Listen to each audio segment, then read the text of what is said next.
Hello， 大家好嘛，我係 Kristen 啦。哇，咁快就5月啦！今日呢條片咧，想帶大家睇下一個月平均花費1萬蚊以內嘅我，假期喺香港係點樣過嘅，係會比較輕鬆啲嘅一條片。以前覺得假期一定要去邊度玩，後尾慢慢學識咗喺普通嘅日常生活入邊揾到可以令我放鬆、修復能量嘅小事，將時間同埋俾唔俾錢呢一個主動權還翻俾自己。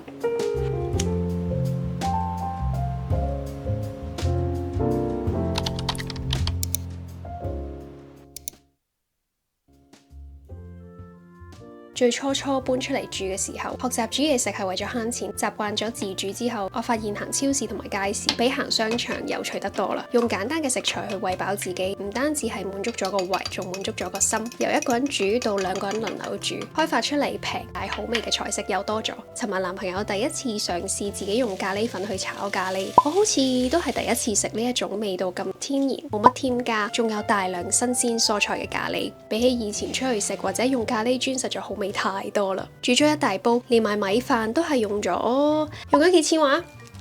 用咗80蚊左右。我哋2個人食咗2餐，第2餐即將會喺呢條 vlog 出現嘅晚飯部分，令到呢件事唔單止係慳錢，而係重新建立同食物嘅關係。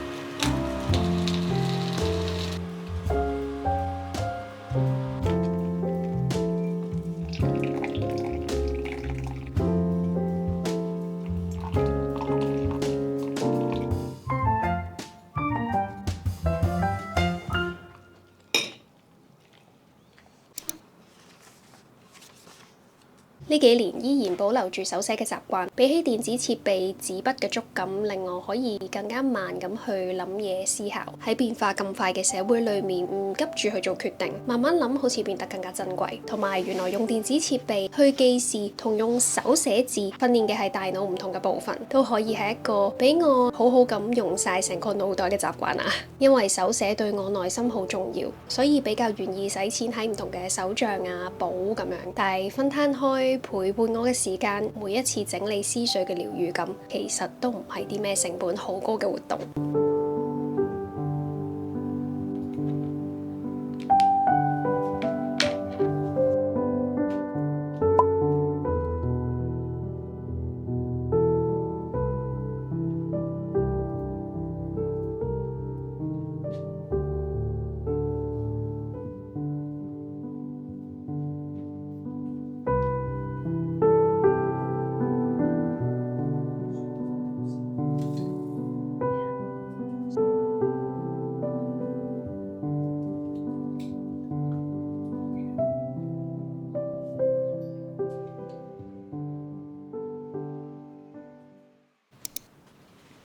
講起呢樣覺得有啲搞笑，有人覺得我一個月使1萬蚊嘅生活好受限制，咩都唔夠膽買咁樣。我係唔想而唔係唔敢。對於想買嘅嘢，我唔會慳㗎，例如係書，例如係睇一場想睇嘅戲。精神世界變得接近無限咁寬廣。喺呢個下晝開始咗，想要分享去到 IG 嘅馬拉松式閱讀挑戰，專注一日裡面睇完一本書，揀嘅係已經喺我 TBR 一段時間嘅《進烤箱的好日子》。台灣作家李佳穎嘅作品，小說主角阿丹萌生咗想要寫回憶錄嘅念頭，揾翻好耐冇聯絡嘅小學同學嚟做回憶對質。點樣嘅事，點樣嘅經歷，又令到佢同身邊人變成點樣呢？我好中意作者用冷靜嘅口吻去書寫一件件荒謬到會笑出聲嘅事，而呢啲荒謬嘅事其實都係台灣，以至到成個華人社會或者東亞社會都好常見嘅文化。睇到一半落街散個步，同埋去睇戲啦。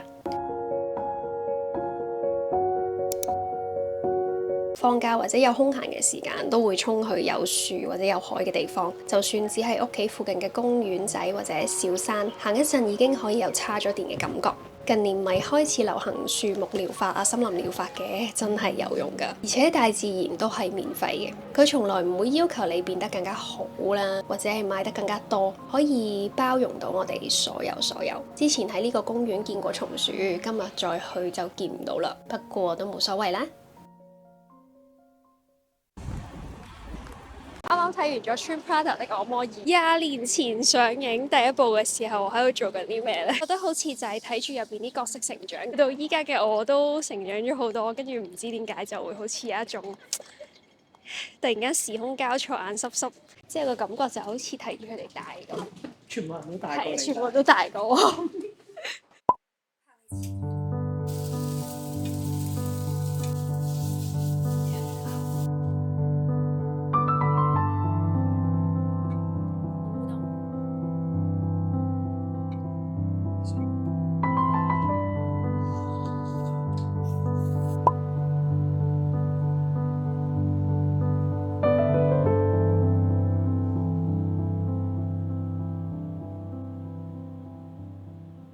頭先睇完啦，沖完涼之後，嗰種感覺仍然都係縈繞住未消失，所以就想快啲坐低喺度同大家講兩句。本書前半部分都係用一個比較詼諧啲嘅 tone 去書寫啦，佢嗰種 tone 或者係佢嗰啲盜玉嘅比喻，真係會令人笑出聲，即係會令我想像作者啦，或者係主角阿丹目無表情地書寫嗰一啲好荒謬嘅事，但係去到書後半段嘅時候，就慢慢開始笑唔出嚟。去到嗰啲真係沉重嘅秘密或者真相浮現嘅時候，我有一種好想攬住阿丹，但係同時咧又覺得好似俾佢嘅回憶錄咧，俾佢嘅文字咧攬翻轉頭嘅嗰種感覺。其實你可以話佢係一本女性主義嘅書，又可以話佢係一本講述華人家庭長大小孩嘅書，亦都可以講述一個人點樣成長，點樣去面對傷痛嘅一本書。今日睇咗呢本書啦，又睇咗一套相當唔錯嘅續作電影，我而家精神上相當之滿足。咁今日呢條片嚟到呢度就差唔多啦，一個小小嘅假期 vlog 記錄，希望大家鍾意。好想多謝你哋嚟睇到呢一度，亦都想多謝訂咗我 Patreon 嘅觀眾朋友們，喺嗰度有好多志同道合嘅書友啦、會員啦，嚟緊喺 Patreon 嗰度都會搞一啲 offline 嘅活動，例如係讀書會啦，亦都會有一個 card game workshop 嘅。咁我哋下條片好快再見，拜拜。